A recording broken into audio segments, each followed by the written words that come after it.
All right, it is a Wednesday, October 8th. Hard to believe, man. We're already going into week 7 of the college football season. Browne Ronnie Sanders here on the Die Hard podcast, AU Undercover. It's a 247 event. Ronnie, Auburn, and Georgia. I'm old enough to remember when this was a competitive rivalry. Of course, you could say the same thing to Georgia fans when Steve Spurrier was at Florida. Steve Spurrier was 11-1 against Georgia. He also was 11-1 against LSU. So it's not the first time Auburn on an 8-game losing streak to Georgia. Michigan, Ohio State. I think at one 15 point, out of 16. Yeah. Yeah, Ohio State beat Michigan 15 out of 16 years. So look, this is just what happens sometimes. But a lot to talk about today. Kevin Skarbinski on deadline will be out today. Doug Dean should join us momentarily from Columbiana. And Carson Way, your intern, should be on here with us. Y'all's intern from 247 Sports. There you are. Yep. But Ronnie talked about Freeze is on thin ice. That's what I'm saying. That's kind of playing with words. But Auburn has had, the week off to get ready for Georgia. Buys in September, the team, you only win about 51% of the time, according to Dave Bartu, College Football Matrix. Buys in September are bad. A little bit better in October and needed, outright necessary in November. But how's Auburn going to beat Georgia Saturday night at Jordan-Hare? Well, I think first thing you got to try to run the ball.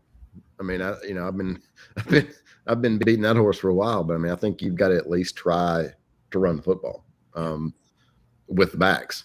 And we beat a dead horse, all week, but the last 2 weeks. But I mean, when you come out of A&M or Oklahoma and you say, okay, we're gonna commit to the run and we're gonna run it more, and then you come out and in the next game you hand it to the backs a total of 8 times the entire game, and 4 of those are on third and long.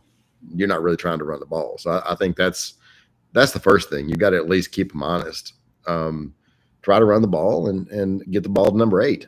You got to try. I think you've got to throw some short passes and get Jackson Arnold comfortable and make him feel like that, the game's going in his direction. And look, I think if the game's close in the fourth quarter, Jordan-Hare at night in a rivalry game, I mean, I think if you're Auburn going into the fourth quarter, if it's close, I think you got to like your chances.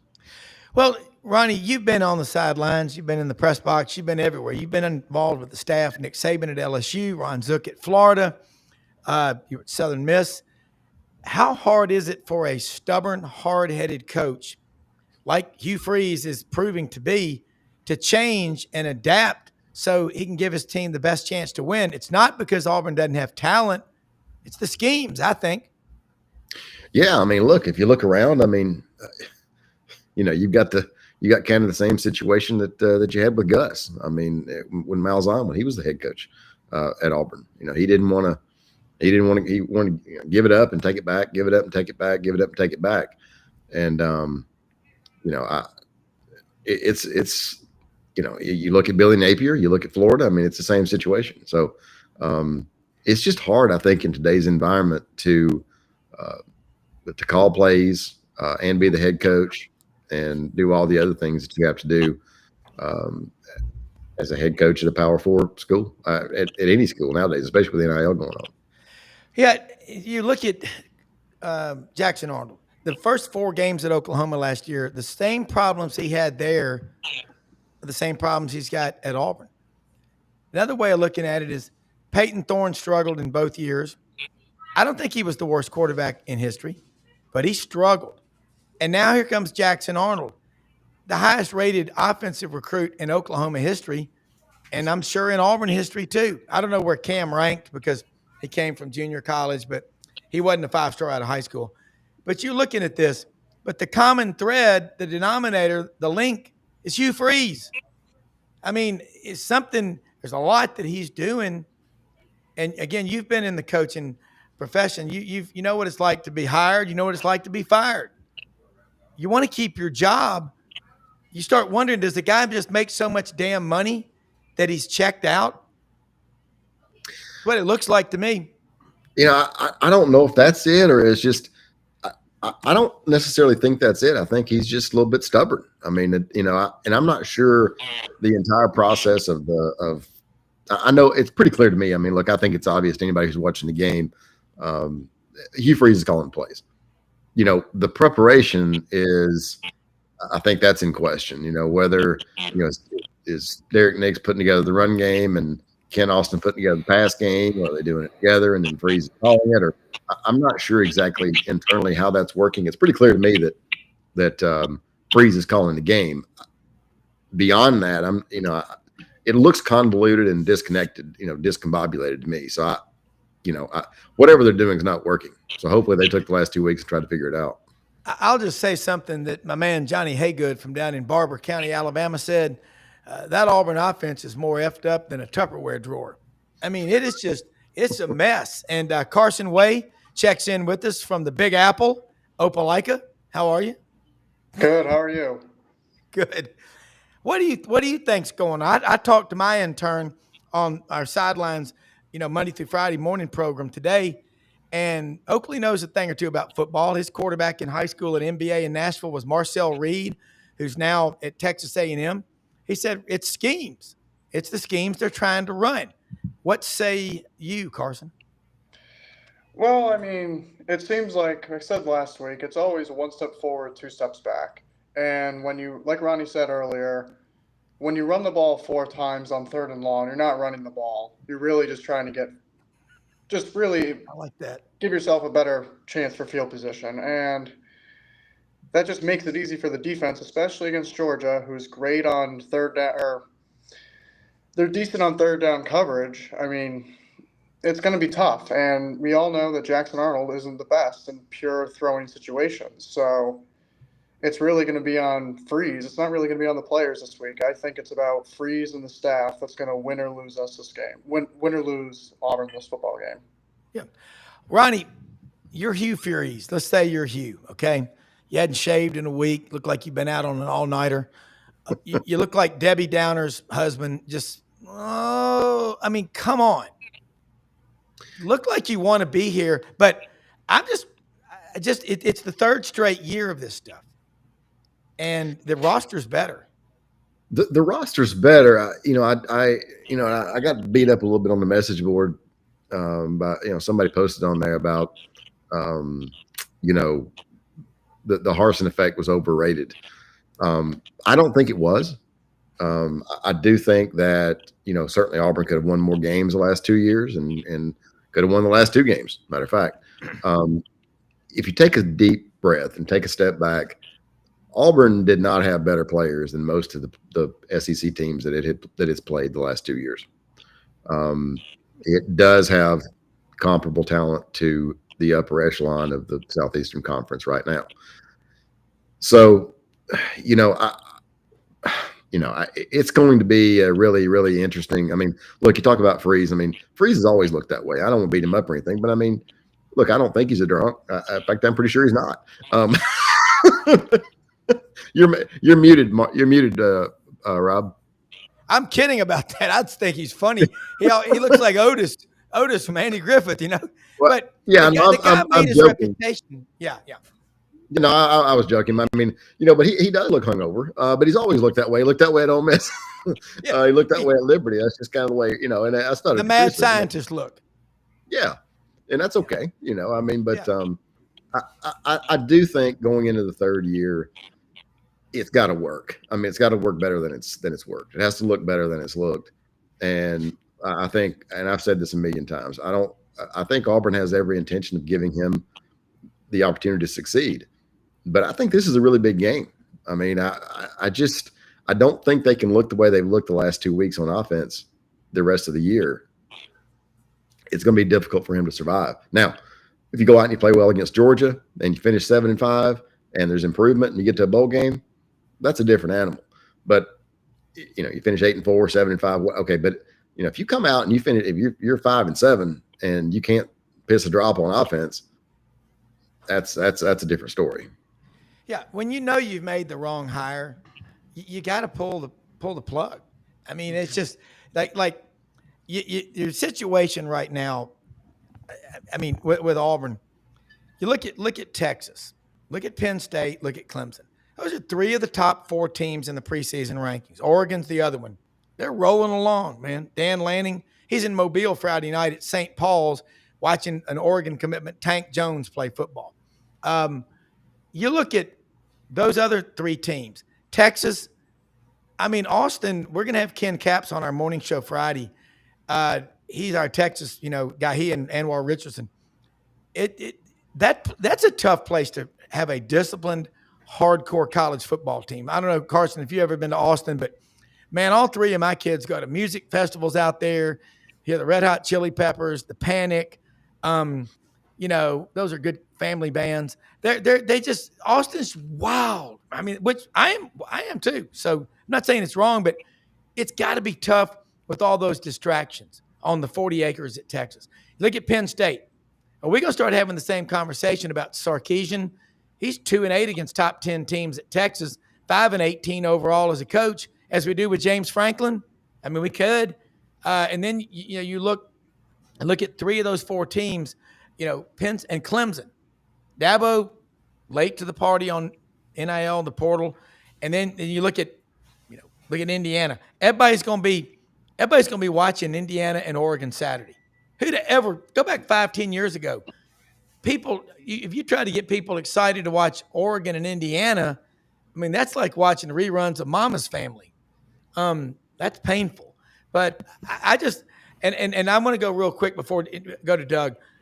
What are y'all's thoughts about Auburn selling the game? If you've got 8 home games, you could do an Atlanta game, Chick-fil-A, Aflac, whatever.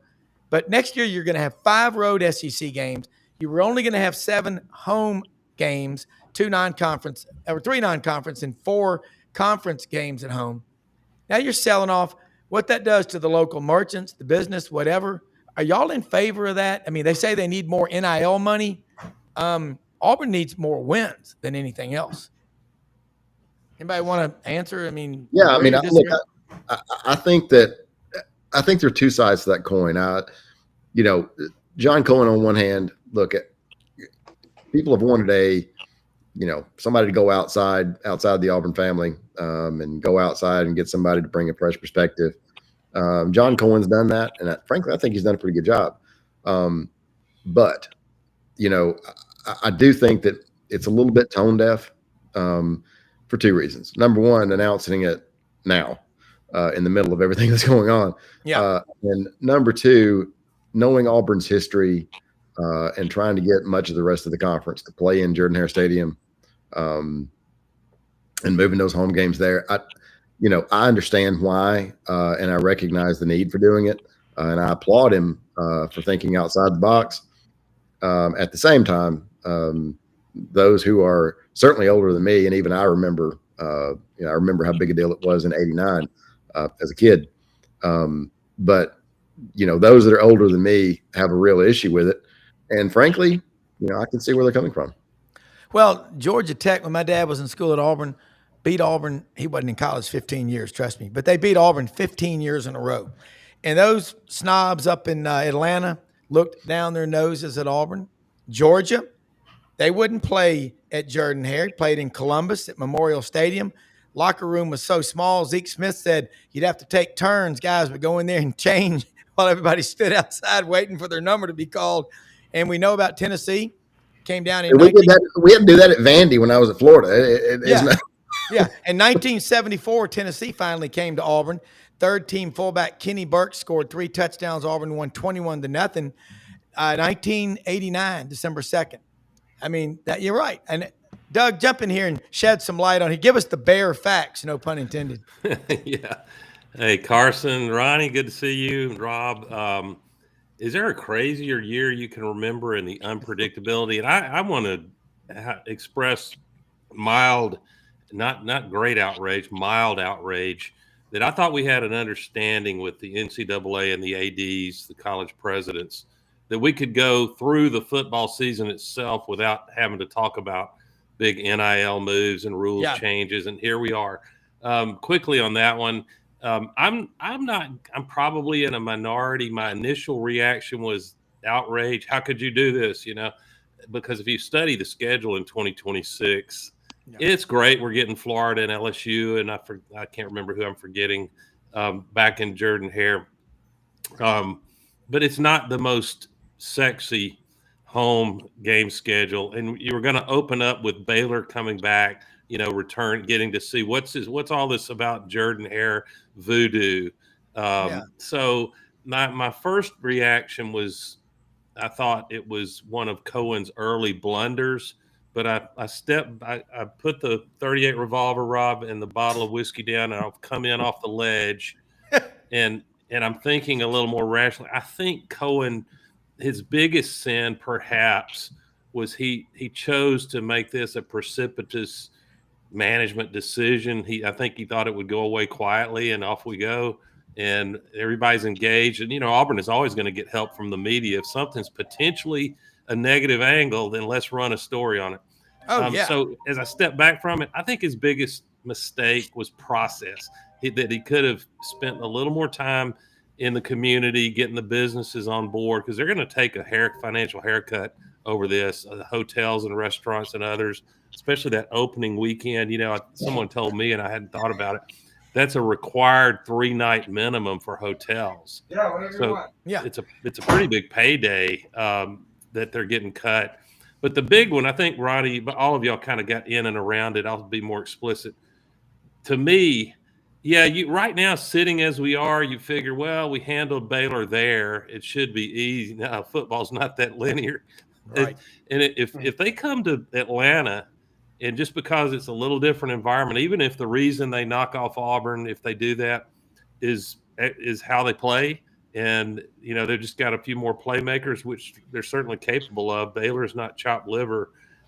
Then Cohen is going to have a lot to explain, voluntarily giving up a huge home field advantage if you happen to lose. Now, Auburn does have a strong contingent in the Atlanta and surrounding area, so they'll have a crowd there. But I think it was arguably, if you could avoid it, maybe there's a lack of creativity. If there was a way to get $5 or $10 million by some people writing checks as opposed to what we got, that might have been the better chess move at this moment in terms of fan base morale for Cohen. But he's a smart guy, and I'm overall very appreciative of what Cohen's doing for us. So I'll give him a little slack on this one, but it was far from ideal. Well, Atlanta. Rob, I'm sorry, Doug. I just pulled. I'm not to interrupt you, Rob, but I just pulled up the conference schedule for 2026. But just for reference for anybody that's listening. So you got Vandy and Auburn, at Alabama, at Georgia, Arkansas, Florida, LSU, and Auburn, at Ole Miss, at Mississippi State, at Tennessee. I mean, that's a hellacious schedule. And a sucky home schedule. Yeah, I mean, look, but if you take a step back a little bit, I mean, at least you got Florida and LSU, and if you did have Baylor. I do think probably that, and I don't know this obviously, but I think that probably playing in the Cohen's thinking was, okay, look, we're an hour and a half, hour and 45 minutes away. It's going to be a home game anyway. It's not Jordan Hare, but you're going to have, 75, 80, 85% of that crowd is going to be Auburn. 90 easily. Yeah. So, it's going to be a home game. It's not a traditional home game, but it's not like you're going to Maine to play or you're going to Berkeley or somewhere. That's fair. Right up the road. Yeah, I mean, we're going to Atlanta tomorrow to see our daughter that went to Alabama. She's still a good person, and we'll be over there. And she's still a good person. Are you sure she's still a good person? Oh yeah. It graduated May of 11, but here's the thing: when I'm in Atlanta, good grief, I had so many fraternity brothers and friends from Atlanta. When you go to Mercedes-Benz Stadium, there are Auburn. It is a home. It'll be at least 90, 95% Auburn. Now, when you do play a team that travels well, they come into Atlanta to Hartsfield International Airport, get on the MARTA, zip straight there to, State Farm Arena, CNN Center on the MARTA. I ride it a lot. It's you memorize it. It's an easy in and out, snatch and grab. But I'm a Doug. I don't know John Cohen. Talked to him one time. But Auburn does not need to fill their athletic department with a bunch of people from schools other than Auburn hires people from Georgia and Alabama. That's what Auburn needs to do. That because every recruit Auburn signs, when the head coach sits down and says, "Doug, you're the defensive coordinator. Ronnie, you're the offensive coordinator. Is he good enough to beat Georgia and Alabama?" That's all that Auburn cares about. So, I mean, I guess it's a done deal. And I sure as hell like Gary Stoken, CEO of the Peach Bowl, Chick-fil-A Classic, College Football Hall of Fame. That guy's done so much for college football in Atlanta. But if I'm a local business owner in Auburn, Doug's right.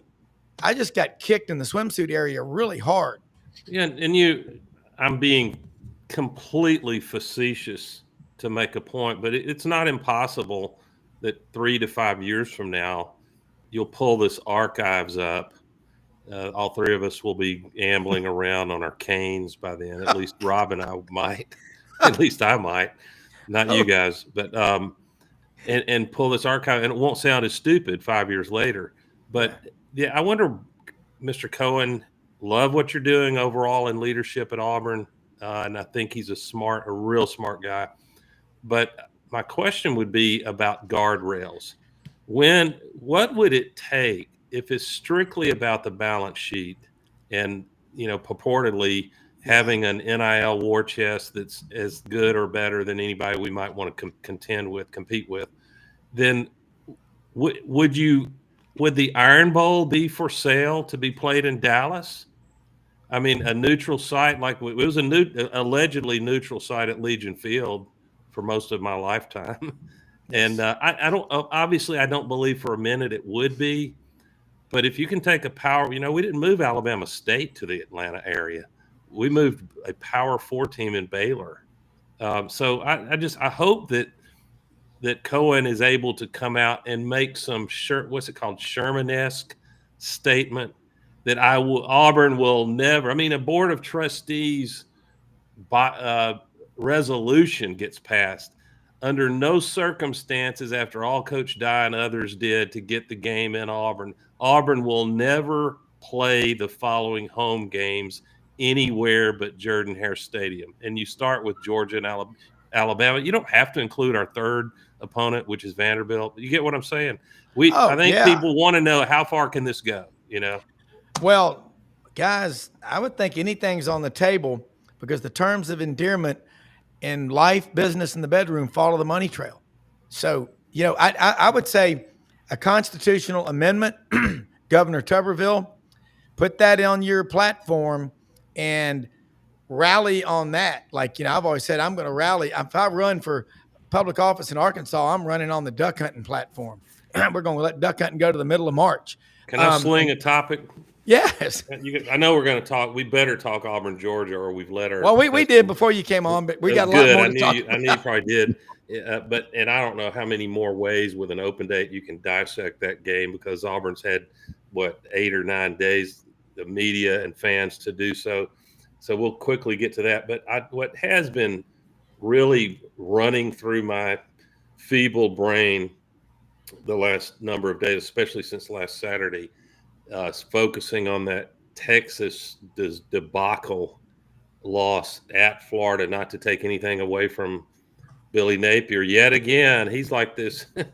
He likes to come up off the mat after being knocked out cold, doesn't he? Yeah. I hope he's not getting addicted to that, because he will get fired. But what a difference, perception, you can subtitle coaches and quarterbacks. Did Steve Sarkisian become an idiot over the course of 12 months? Of course not. But he bet on the Manning bloodline, and there was certainly game film. I guess y'all might study film of guys like Arch Manning in high school more than I do, but there was film to back it up, or was there? I just wonder. There was such a furor. Alabama really wanted Manning. Everybody wanted Arch Manning. And if it works out and he performs well, man, does it ever help the branding of your program to be in that Eli, Peyton, and Archie lineage? But it's been a disaster, and they're facing now, are we going to bench Arch Manning? and they'll probably have an opportunity to do that. I hope not. I hope Arch turns it around the next game they play. But and you dial that into what Hugh Freeze and Shane Beamer, Napier's dealt with bad quarterback play until last Saturday, and arguably that was a lot to do with this talented running back. So I guess my question is, it's so hard to sift, to assign blame and cause and root causes to what's really going on, because it could be some scheme, some quarterback mental issues, some offensive coordinator / head coach errors in how he's coaching that quarterback. Could be the offensive line that's not giving him an opportunity to succeed, and on and on. So all I know is that at Auburn, it's 100% Hugh Freeze. His system has been caught up with. This is the narrative, or it's yet again he got a bad quarterback. And I don't know if either of those are true. I think there's some amalgam of all of that. I'm just trying to use Steve Sarkisian and Arch Manning, two otherwise really heralded guys, to make a point here. Your thoughts, guys? Yeah, look, I think that you're right, Doug. I mean, look, I think that I don't think Hugh Freeze has forgotten how to coach overnight. I don't think that Jackson Arnold is a bad quarterback. I do think that something clearly is missing. Something is, whatever that is. And again, we talked about it, Doug, before you came on. I don't know if it's in the game plan and the way they're putting it together. I mean, it's look, Hugh Freeze is calling plays. I mean, there's no way around it. I mean, just watch him on the sideline. And we've talked about that before. He's calling plays. And in reality, you're going to have input in between series and those kinds of things, but you're going to have one play caller. Now, at times, certainly, if you feel good about a guy who's your assistant coordinator, your co-coordinator, your coordinator who's not calling plays, you'll give him a couple, 3 series, depending on the game. Maybe he's hot that game, and you hand it over to him, or maybe you hand it over and let one guy call third down. Maybe that's his job that week. But you're probably not doing that against Georgia. You might do that. You might do that against, I don't know, Alabama A&M, or you might do it, for whatever reason. But to me, Freeze either needs to get all in or get all out on the play calling. I mean, either he needs to be in the room and put the game plan together and call it, or let somebody else call it, because I don't know exactly what's going on right now, but it's very, very clearly not working. I mean, the most frustrating thing I think for Auburn fans is, how about try to run the ball? Yeah. Well, all right, Ronnie and Doug, Steve Sarkisian 2-8 against top 10 teams at Texas, 5-8, 5-18 overall as a head coach. I'm with Dave Bartu, regular on our Monday morning sideline show, College Football Matrix. He's the man. Sark, every year, at least a couple of times, underwhelms, underperforms the talent that he has. He's a great coordinator, but as a head coach, it really wasn't a 1 + 1 = 3. He's a great coordinator. Gus is a great coordinator. If Gus had it up to he'd be wearing a sweater vest and calling plays and getting up at 4:00 in the morning. Like, Ryan Silverfield was telling me, he's in the office at 4:15. You want those kind of coaches that love football.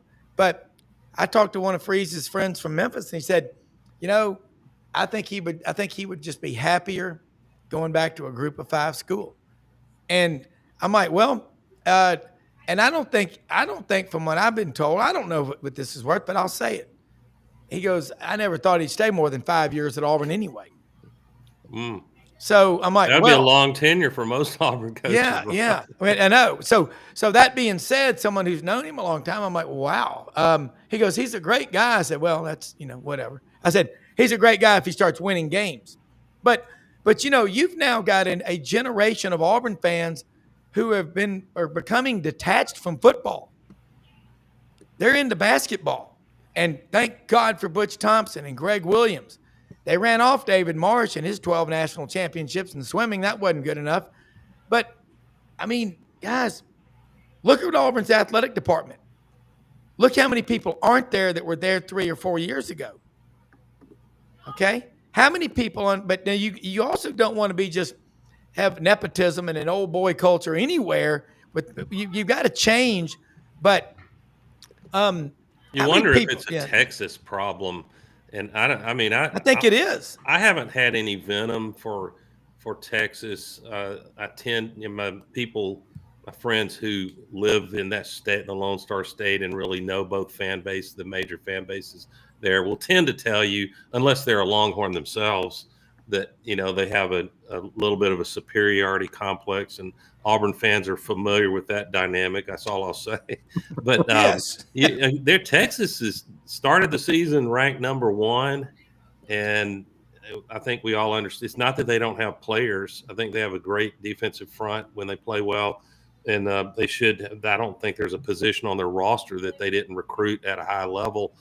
But they did lose some key players, like programs are going to have happen now, to the league, to transfers, and they look across the state, and not many people thought Texas A&M would be improved, but they look like they're really well coached, and they're willing to give the fight to just about anybody, and they're hanging in there, as a Texan would say, hanging in there like a hair on a biscuit, Rob.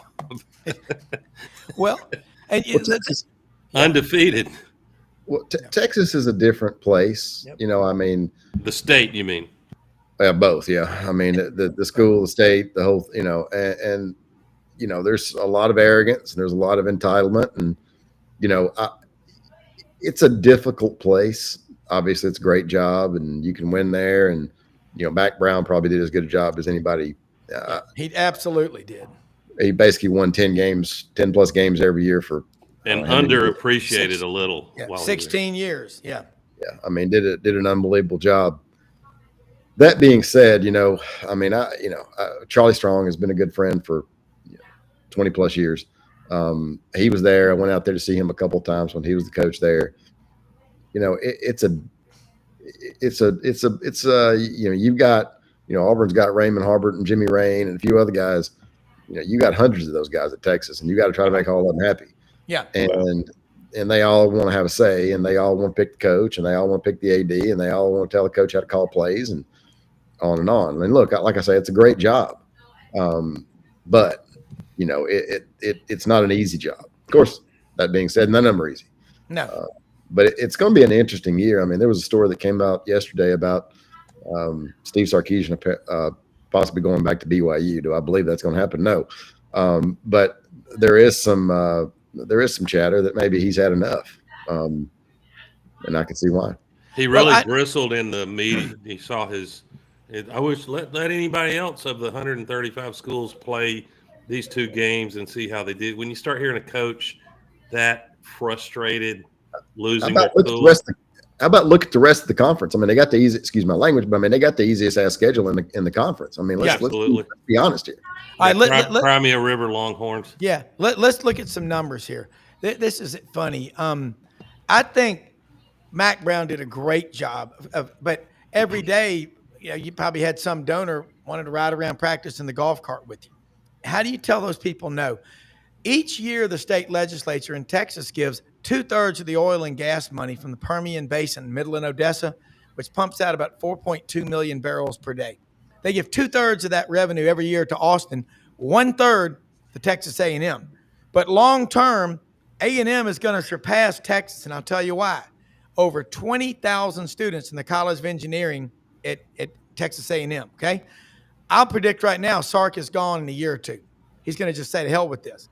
Okay, you've also think about all the students coming out of A&M: finance, business, accounting, engineering. Texas, you got a lot of weird majors there, man. A lot of, there's a lot of, it's just weird, it's not, this is not John Wayne's version of Texas, Rio Lobo. It's not. It's weird. I mean, and I know my friend that was a sports anchor out there for about 30 years said, unless you've been here, you do not have a clue. I mean, there's money, but you know what? They have a $43 billion endowment. A&M is over $20 billion. Texas alone, you could take all the endowments in the SEC, including A&M's $20 billion combined, and they're not $43 billion. And they still can't win. If you count national championships the way they do in the state of Alabama, since 1970. Alabama's got 10, Auburn's got 4. That's 14. If you count them the way Texas does, they got them since 1970. They got 1. 6 times as many people. It ain't about the money. It's about the Spartan culture that we have in Alabama. And I couldn't help but, I mean, sorry I got us stuck on Texas, but it is fascinating. Was it just me, or was there a fair, and it was partly because Arch Manning was in the background, everybody's favorite player is a backup QB, especially with a last name like that. Yeah. But there was they were pretty tough on Quinn Ewers last year, if memory serves. And I bet Ewers, I know he wants Arch to be successful, but I bet in the quiet of the evening he's saying, be careful what you ask for. Yeah, good point. And we got to all take a deep breath. It's like Mac. It was so great having Mac Browne on your show. Yeah, it was. When he talked about, I can tell you who's going to be on the hot seat next Sunday. The 50% of the teams whose coaches lost that weekend. Yeah, and that's where we are. Yeah, Mac Brown's got a great quote. And he said it years and years and years ago. 10 years at a place, and Tuberville kind of said the same thing. 10 years at a place, you lose 10% of your support each year, and so by the time you get to year 10, nobody wants you around. And that's gotta know when to leave, right?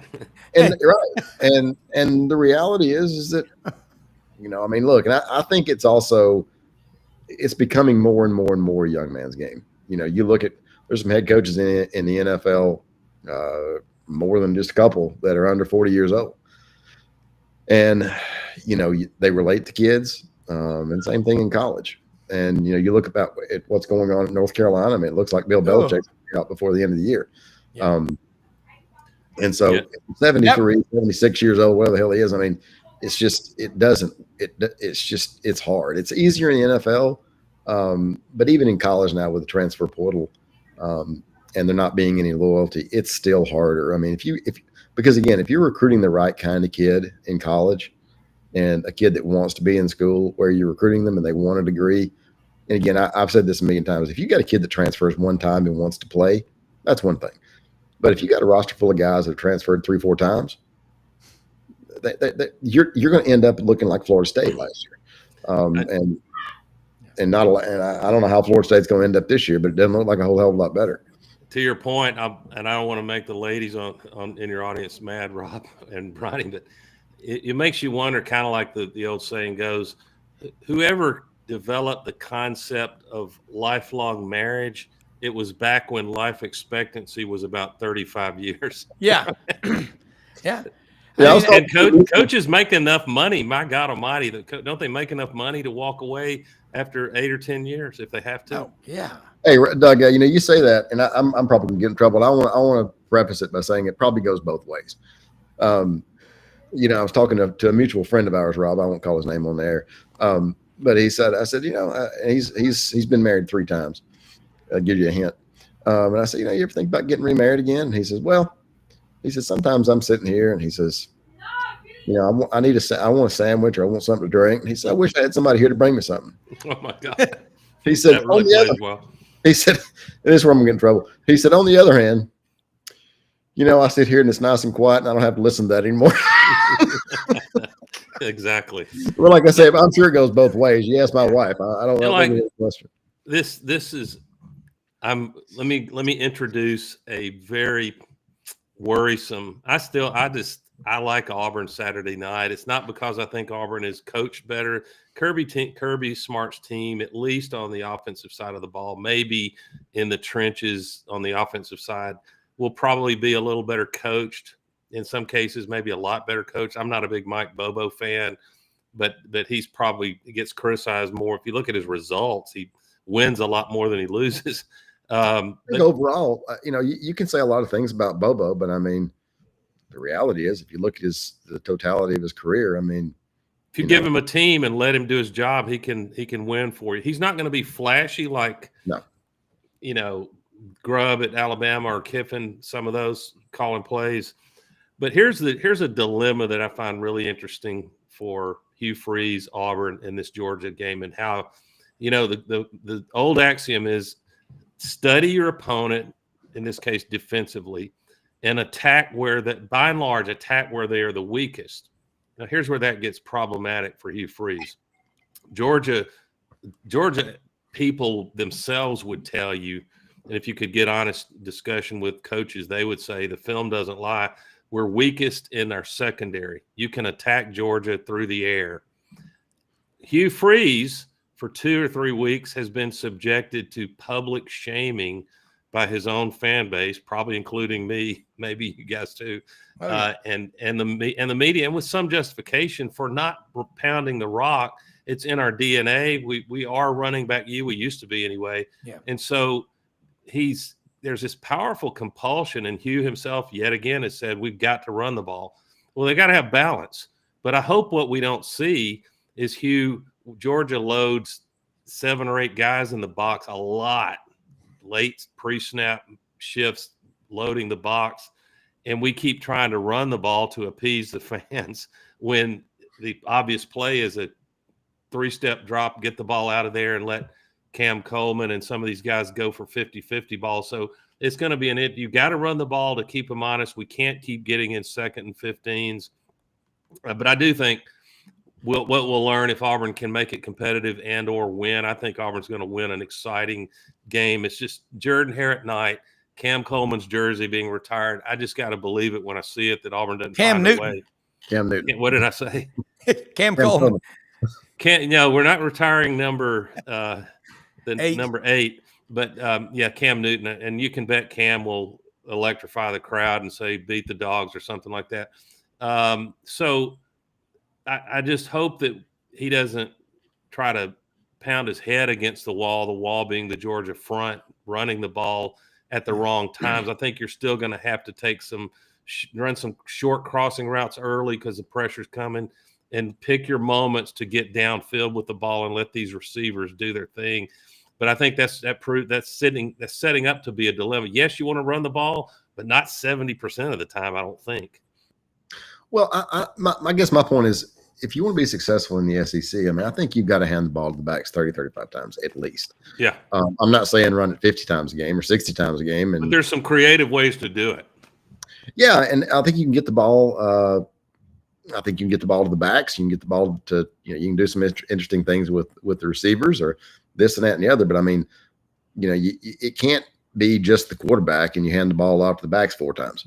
I mean, it doesn't work.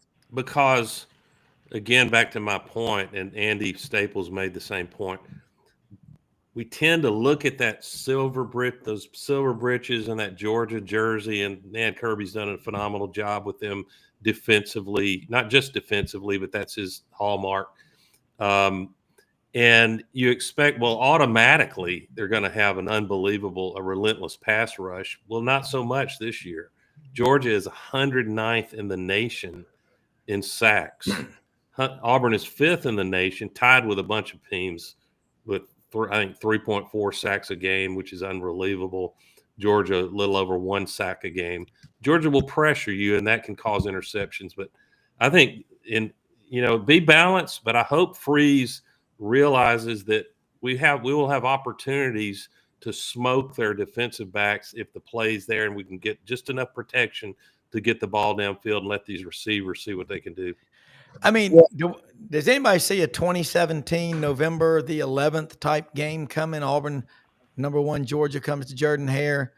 It's funny you would say that because I've been scared to death. If you're implying that Auburn could catch fire and actually prove to be better than everybody thought with these 2 tough road losses and win going away, I've thought that. But I'll take a 1-point win right now, Rob. Well, but you remember that season, Auburn lost at Clemson early. Jarrett Stidham was sacked 11 times, lost 14-6. And then the meltdown at LSU, that was so painful. But I don't know. To believe that almost requires me to completely look the other way on evidence of what Hugh Freeze has done coaching-wise and adjusting. So I want to believe it, but it's hard for me to do that at the moment. Yeah, and I tell you, the expectations, Ronnie, of Auburn fans, they're so different than what they used to. People say, what kind of season is Auburn going to have? 12-0, win every game. Now, I mean, I've got kids, they're like, they're going to the game. They may not even go in. I mean, that's got to change for Auburn. I mean, they'd rather hang out with their friends tailgating than even go to the game. They go, why am I going to pay? I'm being honest, which I always am. They've lost faith. This coaching staff in the last 6 years have killed the spirit and the faith. People love Auburn, but they just don't believe in this football program. And we got an athletic director that's filled the athletic department at Auburn, not completely, but with a lot of people who were okay with 7-5, 8-4. That's what's going on. Talk to people that have left. That's what's going on. Well, I think a couple things. First things last, or last things first. I think John Cohen really wants to win, and I think he brings in the people that he thinks can help him get there. Now, I also think that most people want to hire people that they know and that they've been around because they know the kind of job they can do and they trust them. There are certainly concerns within the Auburn family that, hey, there are too many Mississippi State people here. Those same people were also saying, hey, we're too homer. We got too many places inbred. We need to bring in some fresh blood. So, I think that's, and then back to Doug's point, on one hand, I agree with you 100%, Doug. There's not much evidence looking at the past 2 games that Auburn's going to be able to snap out of this. But Auburn also played 2 really, really, really good football teams, both top 10 football teams. And if you didn't look at the offensive numbers and you just looked at the score, you lose one game by 7, the other game by 6, and you had chances to win both and played like hell. So, we're the best 3-2 team in the country. We might be, but I will say this: Rob's not wrong. You're not wrong. I think your audience would want us to be realist about what we're seeing. And it wasn't the second loss. A lot of people had that happening. It was so important to win the Baylor game because of how it went in Norman and in College Station. But there is a possibility. People can each decide, however remote it may be. If Auburn wins, doesn't matter how you win Saturday night. You come out of that one and you're 4-2, and you just finally knocked off your arch rival, who is year in, year out has been in the championship talk. And a week later, you get a very good Mizzou team at night in Jordan-Hare again.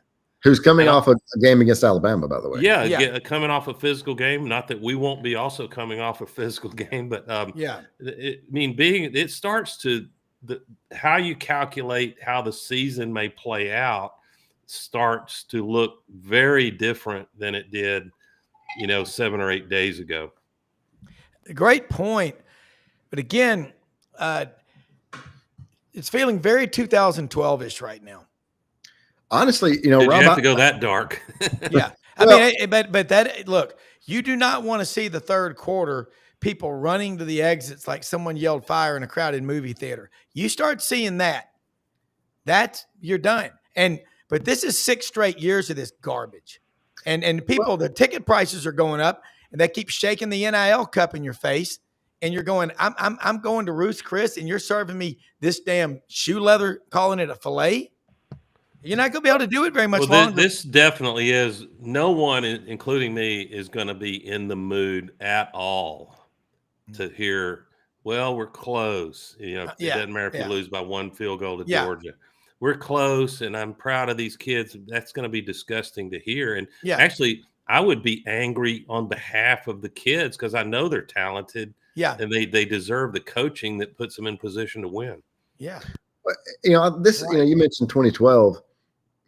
Another parallel is 1997. We go down and, we lose to Mississippi State bad. 20-0. Yeah. 20-0. We're terrible on offense that game. Couldn't run the ball all year. And, Terry comes in and he says, hey, Damian, we got an off week. We're changing the offense completely. You're throwing it every down. Get ready. You win the Heisman. And if you remember, we had Damian Craig Heisman shirts printed. Came out and beat Georgia bad, and then turn around and beat Alabama. So, you can flip a switch it's just a matter of, is the staff, is Freeze capable of doing it? Is he capable of stepping back enough to say, hey, look, here's what I'm doing wrong. Here's how we got to fix it. And I don't think the guy's forgotten how to coach. He certainly has not forgotten how to recruit. And I think it's pretty clear the program from a talent standpoint and overall, outside of the play calling and the record, which is obviously the most important, but if you look at the overall shape of the program, it's better than it's been in quite a while. If you look at the overall Culture-wise, talent, yeah. I mean, if you look at culture, you look at talent. I mean, look, but that being said, you've got to win games at this point. You're 3 years in. You're going to lose Cam Coleman. You're going to lose those guys. They're going to hit the portal. They're not interested in going 5-7. But you got money when you lose a $1.5 million player, you should be able. You won't go get a Cam Coleman easily. There are only so many of them, but you can go get competitive talent. I don't know. What does that do to your locker room? What does that do to your locker room versus having a guy like him there who loves Auburn, wants to be there? He's been there 3 years. How does that guy compare to somebody you're going to go get out of the portal? Yeah, no, it's not ideal. No question about it. Maybe this is senility, early stages of it, but I wonder if y'all have parked this in the back of your brain. I came to be disgusted with Malzahn and the fact that I've thought about it and talked to Christy, and I really should be a CEO, and I'm going to go hire a play caller. And then a year or so later, I've rethought it, and it's who I am to be a play caller. And so we went through that, and I had forgotten, but Hugh Freeze, I don't think it was appeasement. Maybe it was, but he started his first year at Auburn saying, look, this is going to be a big job as recruiting and being CEO. I need to hire. He hires Philip Montgomery. I bet most people have forgotten Montgomery called the plays for the most part, that disastrous 23 year. But now fans are saying Hugh needs to at least go get a talented OC that can call plays, can install a system. So it feels like Malzahn 2.0. It's not exactly, to Ronnie's point, we're recruiting, I think, is almost as well as you could ask Auburn to for the most part. So I hope that what we see this weekend is at least a step in the direction of the coaching staff that can, with an open date, can put some things in that really address the problems and we get production. No one's expecting 35 points to be rung up on this Georgia team, but you should be able to score in the 20s, high 20s, and put yourself in position to win if your defense delivers again. Well, what I wonder is, who does Hugh Freeze listen to? Does he talk to Gus a lot? That ain't very smart. Here's how you get a big buyout. Yeah. Look, here's what you better not have. You better not be living in an echo chamber, okay? You better talk to people that know what the hell they're doing. Gus did some good things at Auburn. Harsin, basically that was a self-imposed 2-year death penalty when that guy was there.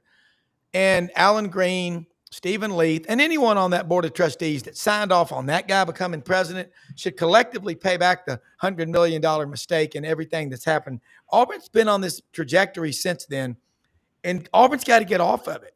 And it's going to take – you're going to hurt some people's feelings. You're going to say some things, and I really don't care. I call it like I was born into an Auburn – I love Auburn, but, man, we all do. And I cover all 16 SEC schools, and you want people from programs that are championship programs, Florida, LSU, Georgia, Bama, Tennessee. I just wonder if I want people Monday after a loss in the athletic department to be in fear of losing their jobs, that they're not winning. You need, look, that I'm in that business, man. You have a few bad months. You get your box, you're out. I mean, put the players on commission. Something's got to change. And I know past behavior is the best indicator of future performance. Doug, you do that matrix when y'all hire people. I mean, in the interview process, what I want to know is how many of these kids on this Auburn football team truly love Auburn versus they truly love the NIL money. And when you get a guy that loves both and a roster full, because if the only exchange that you have is you got a pile of money to come to Auburn, but you're not bought into the culture, the history, the traditions, the heroes, you're not going to win. And that goes for anywhere. Anyway, that's in any business and a marriage. If you marry for money, you'll probably pay for it the rest of your life. That being said, Ellis Johnson told me one time, and he said, this is when he said, first time I got married, neither one of us had any money, so it didn't matter. Yeah. The second time I got married, she had all the money, so it didn't matter. He said, the third time I got married, neither one of us had any money. I'm sorry. He said, third time I got married, all the money was me, so it's got to work. Of course, it didn't work then either. But I love Ellis. But I love Ellis. I love the great. man from Winsboro. But look, you know what? I'll be down there Saturday. We're coming down from Atlanta, and I've never gone to a game to watch the opponent. I'm going to see Auburn. I love it. I love being down there. But also, I don't drink the Kool-Aid.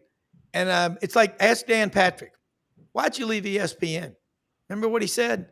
Well, they started telling me who to interview, who to talk to. They could only be ESPN people. Talk to this person. He goes, I was living in an echo chamber. It's not what I signed up for. You got to have outside opinions, but some of the best people Auburn's ever had left. But also you are right. Incestuousness, you get stale. There's a happy medium there, but the crowd, what I want to see is a full stadium of 90,000 plus. Oh, you're going to get that. When the game's over. Oh, yeah.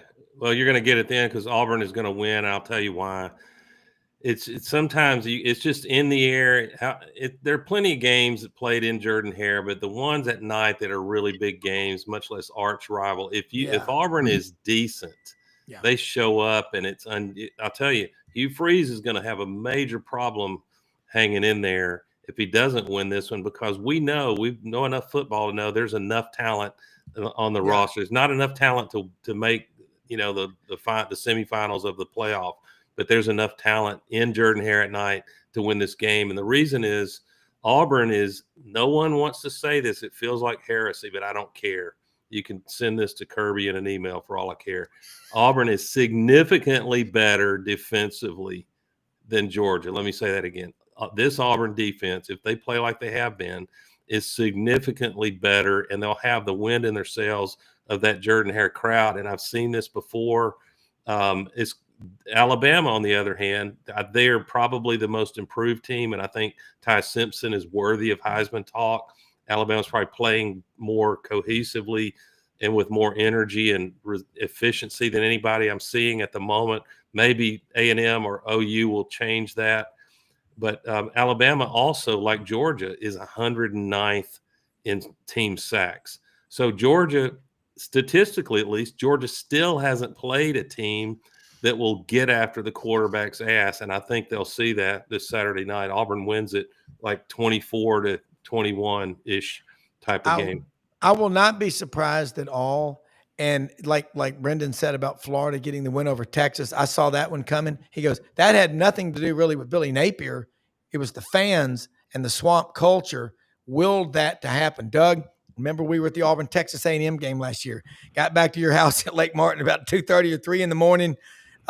Mildred was over there with us having cocktails out on the deck. But you know what, guys?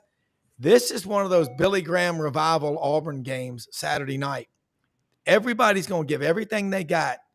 And if Auburn loses, it won't be for a lack of effort from the fans, Ronnie. No, I agree. About run out of time. But you made a point, if he loses, and I want to push back a little bit before we go, but, I don't know that it's obviously it's important to win the game. But from Hugh Freeze's job security, I don't know that it's as important as how they look offensively. You might be right. If Auburn comes out and loses a 27-28 game and plays great on both sides of the ball, and you'll still be 0-3 in the conference. Yeah. You'll still be 0-3 in the conference, but you'll also have, look at the losses you have, and